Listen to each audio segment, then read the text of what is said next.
নমস্কার বন্ধুরা। আজ আমি এমন একটা নাস্তা তৈরি করব যা চোখের পলকেই তৈরি হয়ে যাবে। দেখতে ভীষণই আকর্ষিত আর খেতেও অনেক ভালো লাগে। একবার বানালে আপনি প্রতিদিনই বানাতে চাইবেন। সকালে বিকালের জন্য বা টিফিনের জন্য এই নাস্তাটা আপনারা তৈরি করতে পারেন। খুবই অল্প সময়ের মধ্যে এই নাস্তাটা তৈরি করা যায়। তো বন্ধুরা, রেসিপিটা সম্পূর্ণ দেখতে থাকুন, আপনাদের অনেক ভালো লাগবে। আর এখনো যারা আমার চ্যানেলটিকে সাবস্ক্রাইব করেননি, অবশ্যই চ্যানেলটিকে সাবস্ক্রাইব করে রাখুন এমনই সুন্দর সুন্দর রেসিপিগুলো পেতে। তো বন্ধুরা দেখুন, আমি নাস্তাটা তৈরি করার জন্য এখানে অল্প একটু দুধ নিয়েছি। আপনারা চাইলে এর থেকে আরো একটু বেশি দুধ নিতে পারেন।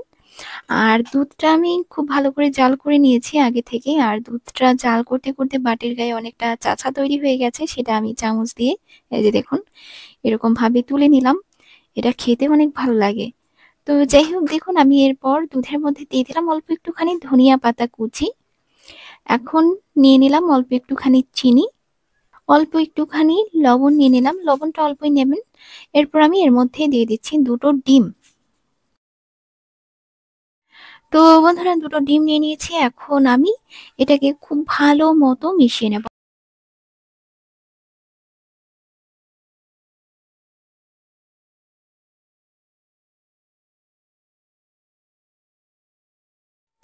তো বন্ধুরা, ডিম আর দুধটা আমি খুব ভালো মতো মিশিয়ে নিয়েছি। এটা কিন্তু খুব ভালো মতো মেশাতে হবে। এরপরে যে দেখুন, এক পিস পাউরুটি আমি এই ডিম দুধটার মধ্যে এই যে এরকম ভাবে ডুবিয়ে নিচ্ছি, পাউরুটির পিসটা ভিজিয়ে নিচ্ছি ভালো মতো করে।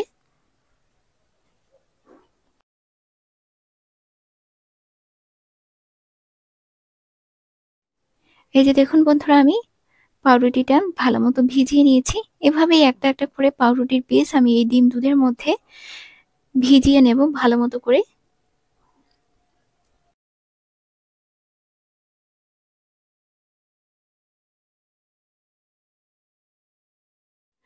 তো বন্ধুরা দেখুন, আমি পাউরুটিগুলো ভিজিয়ে ভিজিয়ে এই যে এরকম ভাবে রাখছি একসাথে। টোটাল আমি 4টে পাউরুটি 4 পিস পাউরুটি আমি এখানে নেব। 4 পিস পাউরুটি আমি ডিম দুধের মধ্যে খুব ভালো মতো ভিজিয়ে নিয়েছি। অল্প একটু ডিম দুধ বেঁচে গিয়েছে, তো সেই অল্প একটু ডিম দুধ আমি পাউরুটির উপরে, তারপর পাউরুটির চারিদিকে ভালো মতো লাগিয়ে দিয়েছি। এখন আমি এটাকে 5 মিনিটের জন্য এরকম ভাবেই রেখে দেবো। এটা কিন্তু মাস্ট 5 মিনিটের জন্য রাখতেই হবে, তবেই কিন্তু এটা পারফেক্ট তৈরি হবে। তো বন্ধুরা, 5 মিনিট হয়ে গেছে। এখন আমরা এটাকে ফ্রাই করে নেব। কড়াইটা আমি আগে থেকে গরম করতে বসিয়ে দিয়েছি, আর কড়াইতে অল্প একটু সয়াবিন তেলও আমি দিয়ে দিয়েছি। কড়াইটাকে কিন্তু খুব ভালো মতো গরম করবেন। আর আপনারা চাইলে এটা বাটারেও ফ্রাই করতে পারেন, আমি সয়াবিন তেলে ফ্রাই করছি। আর গ্যাসের আঁচটা একদম লোতে রেখে এটাকে ফ্রাই করতে হবে। আস্তে আস্তে উল্টে পাল্টে এটাকে ফ্রাই করব, যাতে করে ভেতরে যে ডিমগুলো আছে সেটাও যাতে একদম ভালো মতো সেদ্ধ হয়ে যায়।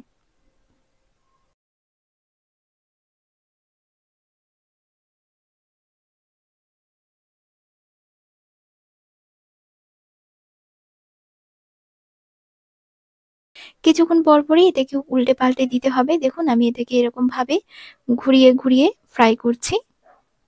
এই যে দেখুন, আমি যেরকম ভাবে ফ্রাই করছি ঠিক সেরকম ভাবে ফ্রাই করবেন। আস্তে আস্তে এদিকে ওদিকে ঘুরিয়ে এটাকে ফ্রাই করবেন। এরকম ভাবে ফ্রাই করলে তবেই কিন্তু খেতে ভালো লাগবে। তা না হলে কিন্তু এই যে চারিদিকের গুলো কাঁচা কাঁচা রয়ে যাবে, তো ডিমের একটা কাঁচা গন্ধ করবে, খেতে ভালো লাগবে না আর দেখতেও ভালো লাগবে না।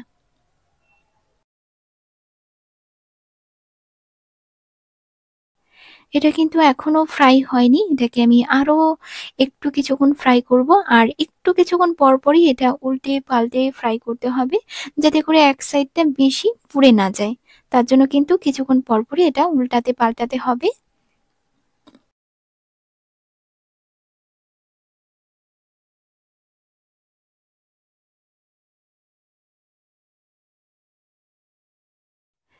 বন্ধুরা, নাস্তাটা আমার তৈরি হয়ে গেছে। তো এখন আমি এটা নামিয়ে নেব।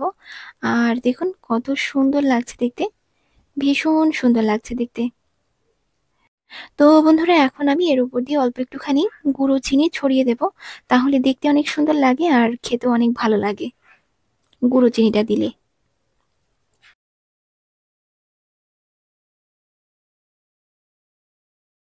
তো দেখুন বন্ধুরা, চিনিটা ছড়িয়ে দেওয়ার পর দেখতে আরো বেশি সুন্দর লাগছে। আমি আপনাদেরকে একটু কেটে দেখাই যে এটা কতটা নরম হয়েছে।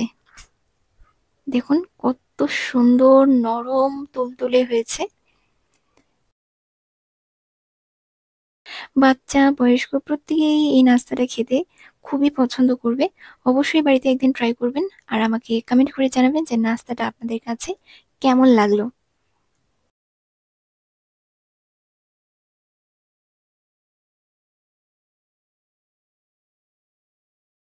তো বন্ধুরা দেখুন, আমি বাকি অর্ধেকটা এরকম স্লাইস করে কাটলাম।